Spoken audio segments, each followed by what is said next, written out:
Hello everyone, this is महिमा Singh, NEET 2026 topper.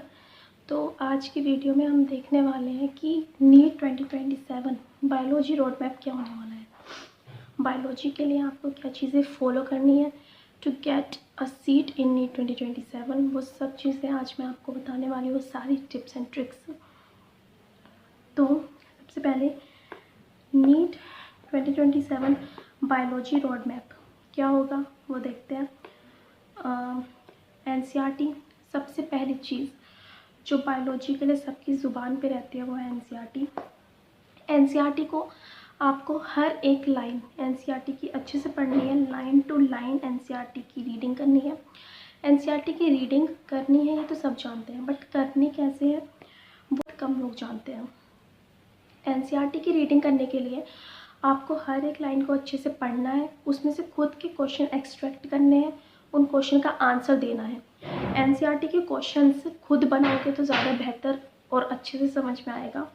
11th and 12th की दोनों की एनसीईआरटी बहुत इंपॉर्टेंट होती है नीट के लिए।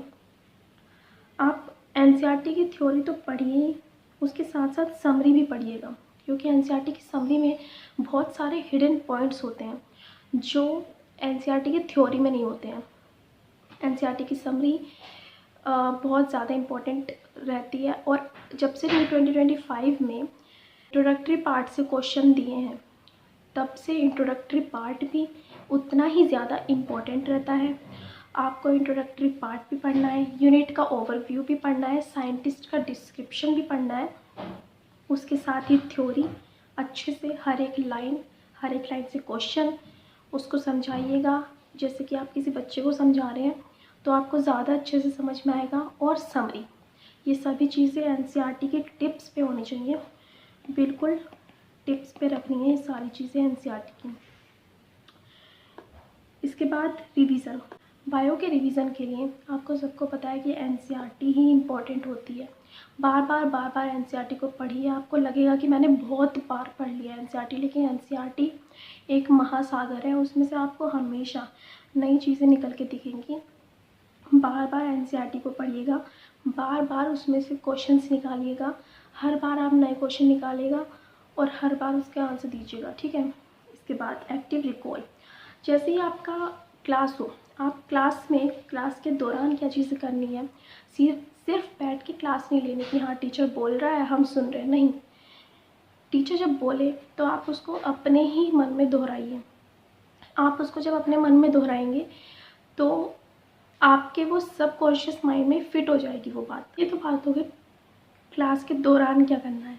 अब क्लास के बाद क्या करना है, जैसे ही क्लास ओवर हो जाए आपको जो भी ब्रेक मिले उसमें एक रफ पेज ले लीजिएगा।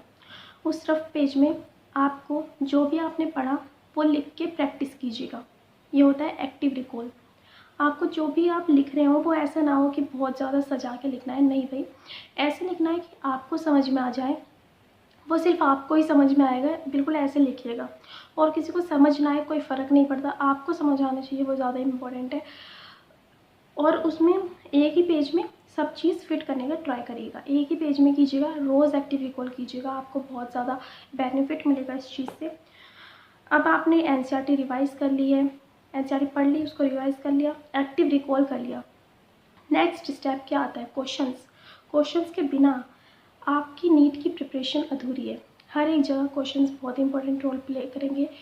फिज़िक्स और केमिस्ट्री के लिए ही नहीं होते हैं क्वेश्चंस, बायोलॉजी में भी अब न्यूमेरिकल्स आने लगे हैं। सेल साइकिल, सेल डिवीज़न में आप बिलीव नहीं करेंगे, बहुत ऐसे न्यूमेरिकल्स होते हैं जो बहुत अच्छे बच्चे नहीं सॉल्व कर पाते।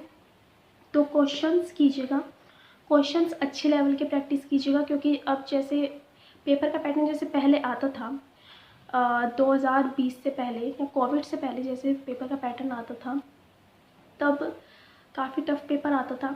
बच्चे बोलते थे कि 340 हम बायो में लाएंगे, 100 हम फिज़िक्स में लाएंगे एंड 130 के अप्रॉक्स हम केमिस्ट्री में लाएंगे। इससे हमारा सिलेक्शन तो इंश्योर हो जाएगा, 570 या 560 मार्क्स पे हमारा सिलेक्शन हो जाएगा, हमें गवर्नमेंट की MBBS सीट मिल जाएगी।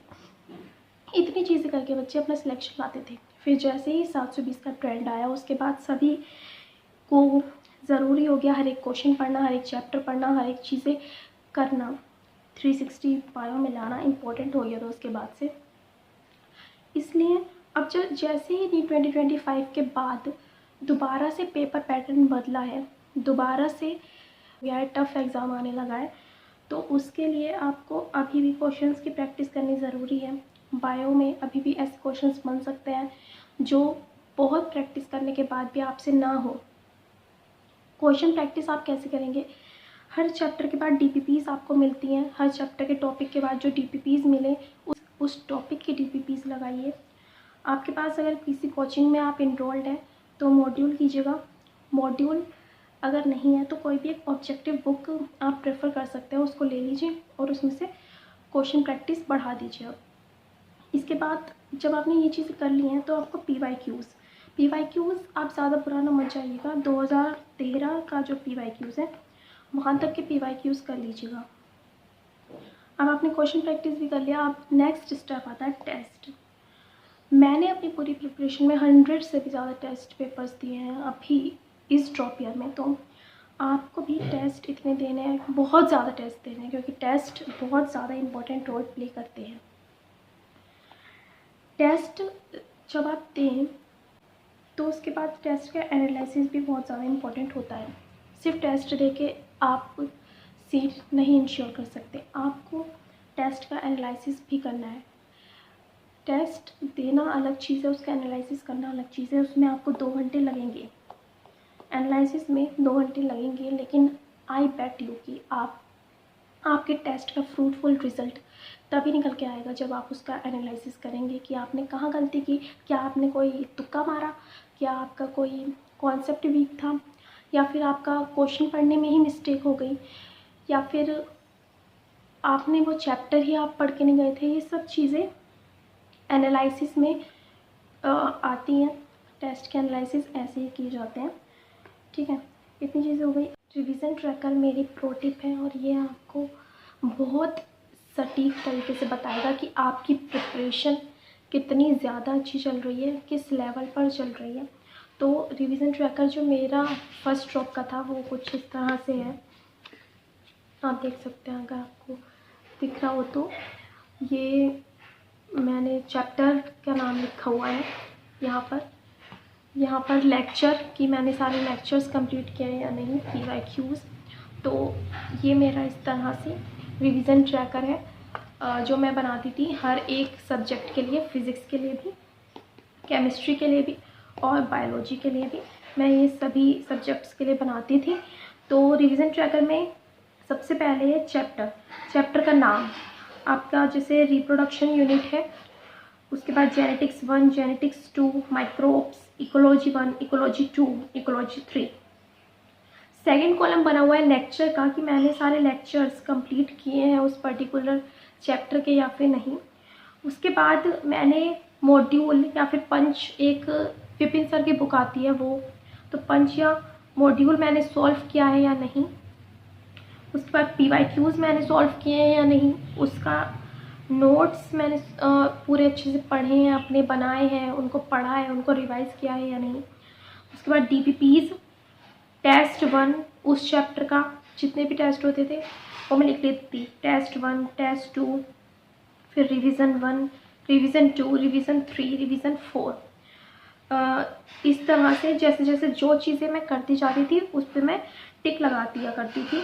तो ये मेरे फर्स्ट ड्रॉप का है एक्चुअली। जब मैंने पहली बार ड्रॉप लिया था तो मैंने यकीन से पढ़ाई की थी पूरी अपनी, तो ये उसी का है रिवीजन ट्रैकर। तो मैंने हर एक सब्जेक्ट के लिए ये बनाया था। मेरा फिज़िक्स वाला रिवीजन ट्रैकर भी है, ये मेरा बायोलॉजी का रिवीजन ट्रैकर था। ऐसे ही आप भी रिवीजन ट्रैकर बनाइएगा और देखिएगा कि आपकी प्रिपरेशन किस लेवल पर चल रही है। सो यही था मेरी टिप्स एंड ट्रिक्स जो मैंने आपको देनी थी। तो यही चीज़ें थी जो आपको ध्यान में रखनी है। इन चीज़ों को बहुत अच्छे से फॉलो कीजिएगा जो भी मैंने बताया। Thank you so much for watching this video. I hope आप ये सभी चीज़ें फॉलो करेंगे और अपना सिलेक्शन इंश्योर करेंगे।